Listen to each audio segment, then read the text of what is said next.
All right, guys, moment of truth. Ready?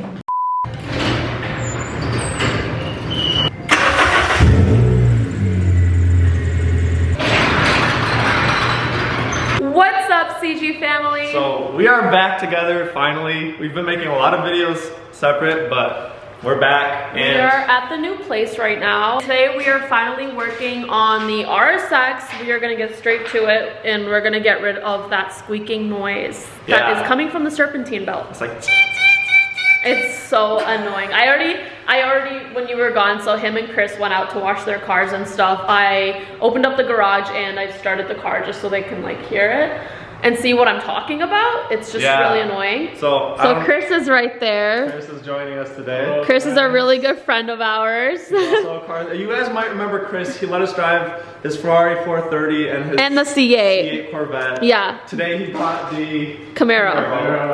I'm gonna take you guys outside. And we're keeping the garage closed so we can keep it nice and warm. It has the RS package and performance exhaust on it, so yeah. Dude, this thing is badass. I've driven it. I love driving this car.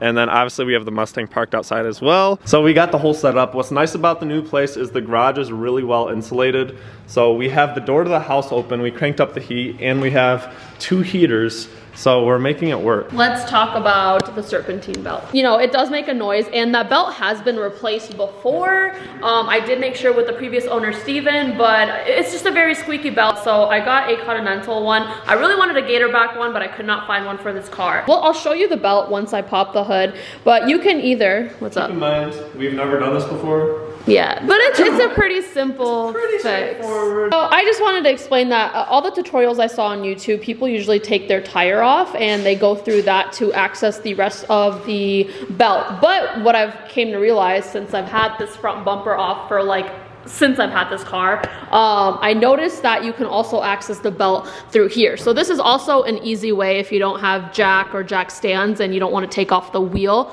and the tire. You can take off the front bumper and access it. All you have to do is just turn the tire a certain direction and you can access it right away. So that's what we're gonna be doing today. I will show you guys the belt I got from AutoZone. It was like 20 bucks, not bad at all. We got the toolkit right in here. And we got Chris and Christina taking off the front bumper. So it's just literally 2 screws and 3 push pins.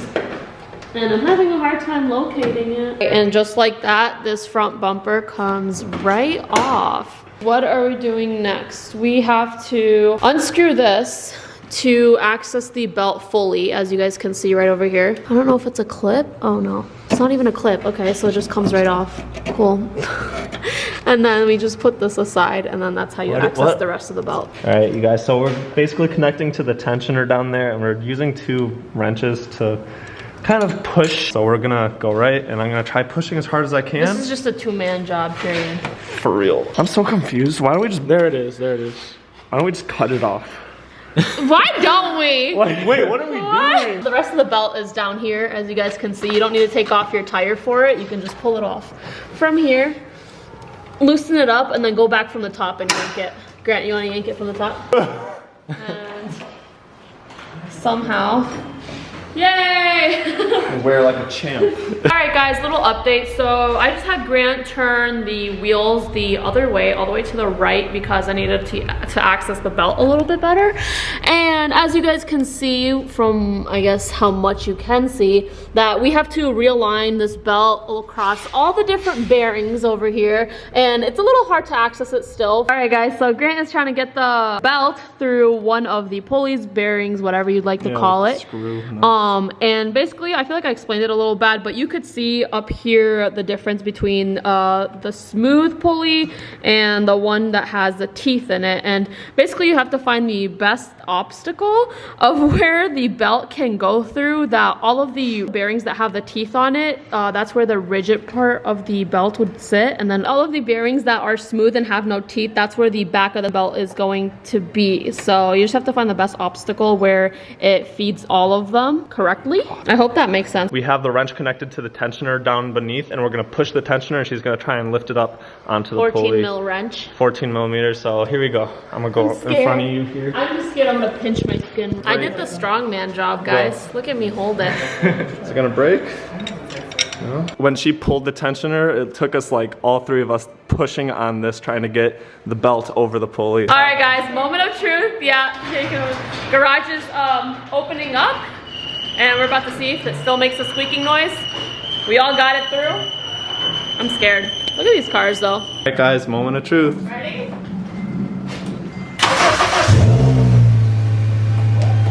Oh yeah. No more squeaking noises. Oh my god.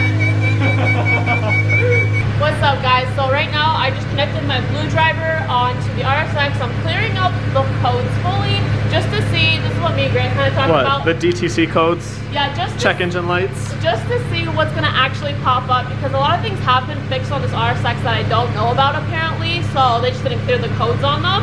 So I guess I'm just gonna use You're doing it from your phone? handy dandy blue driver and clearing up the That's codes. sweet. How to fix problems 101. If you got a check engine light, just clear it. You'll be good to go. Hey, you might need to give it a few revs. All right.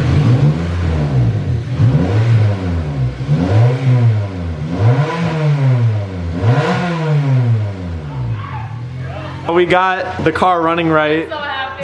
Dude, high five. We did it. It was so annoying. Literally. But it just like was like, oh, I'm gonna have to eventually get through this one time or another. So I am in the garage alone now. Everyone's just chatting it inside, but I want to show you guys how to clear these codes with the check engine light if it focuses. There we go. So you see all these codes right here?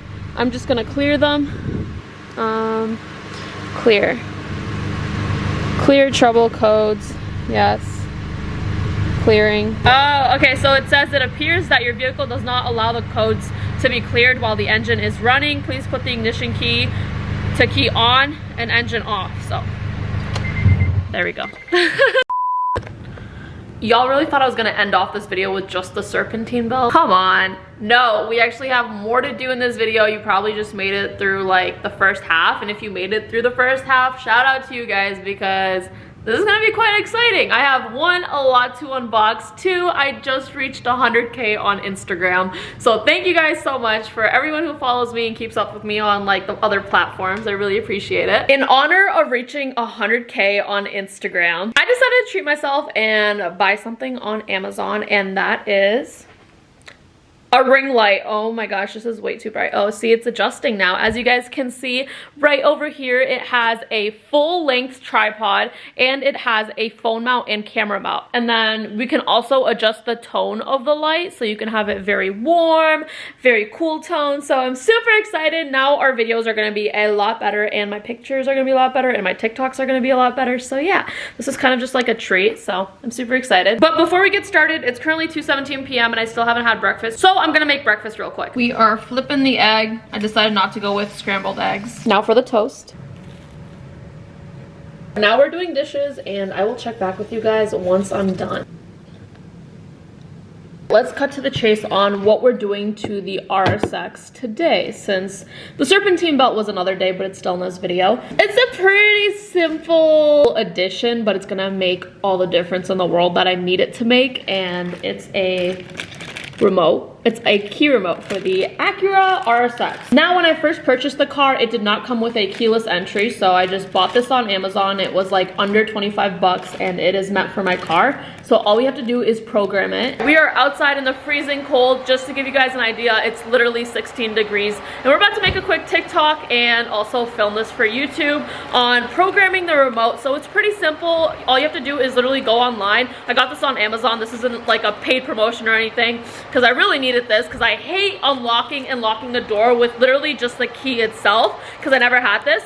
So I went online, searched up the make, model, and year of this car. This 2006 Acura RSX, and it showed me how to program this, so I'm gonna go ahead and do that and see if it works. I mean, I know it's not a big deal, but you have to unlock it and then get inside. And when it's cold, every second counts, so you just wanna be able to unlock the door from afar and just run into your car. So it's only a few steps I have to follow, but I have to do it 3 times, and I have to do it like every time I finish a round of the steps, I have to do it in under 5 seconds for it to work, or else the remote is gonna go out of programming mode. So I gotta do this quick. It's basically using your keys to turn the ignition to the on position, pressing the lock button, and then turning it off, and then doing it over and over and over.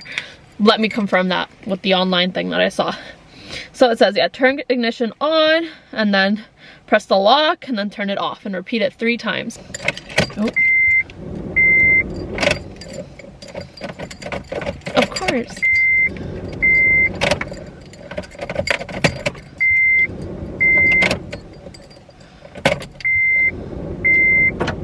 Hey.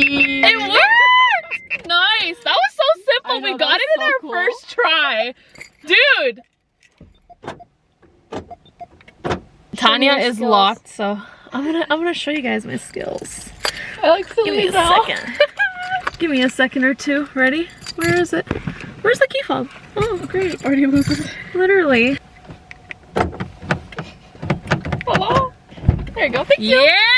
Me and Tanya are about to leave because we have a lot of errands to run, but I can officially put this as part of the key fob. There we go. Also, it is a really cheap plastic remote, and I didn't choose this color. I really wish I could get black, but it will do. It does the job, so we're all good. Insert Home Depot music here. We're at Home Depot because I need a screwdriver. I need a lot of tools, and unfortunately, I have a really big divide between my tools. I have Craftsman, so I have a battery and charger and a bunch of tools for that, and then I also have DeWalt, so I have a bunch of tools and batteries and stuff for that. And so now every time I'm buying a new like power tool, I'm like, should I go with DeWalt or should I go with Craftsman? I never know. I don't know why I did that to begin with, but don't ever do that. Just guys, something I recommend, just get your tools from the same brand. It makes life so much easier and you don't have to spend as much money trying to buy the same battery and charger for each and every one. So here's the selection. I'm still debating. I kind of just want the cheapest one, even though they're really expensive. Bless you. Alright guys, so I didn't end up getting any DeWalt tool. Dang, okay. So I'm gonna get a Craftsman, since I do have the battery and charger for it, and a drill is just like 50 bucks. So I'm gonna do that. It's not even car related, but I eventually will need it for cars too. But anyways, that brings us to the end of this video. It is getting darker, and I really hope you guys enjoyed it. It was a really quick video, really quick replacement / installation. We did it, and nothing went wrong, thankfully. So yeah, hope you guys enjoyed. Please give it a thumbs up, and I will see you in the next video. Peace.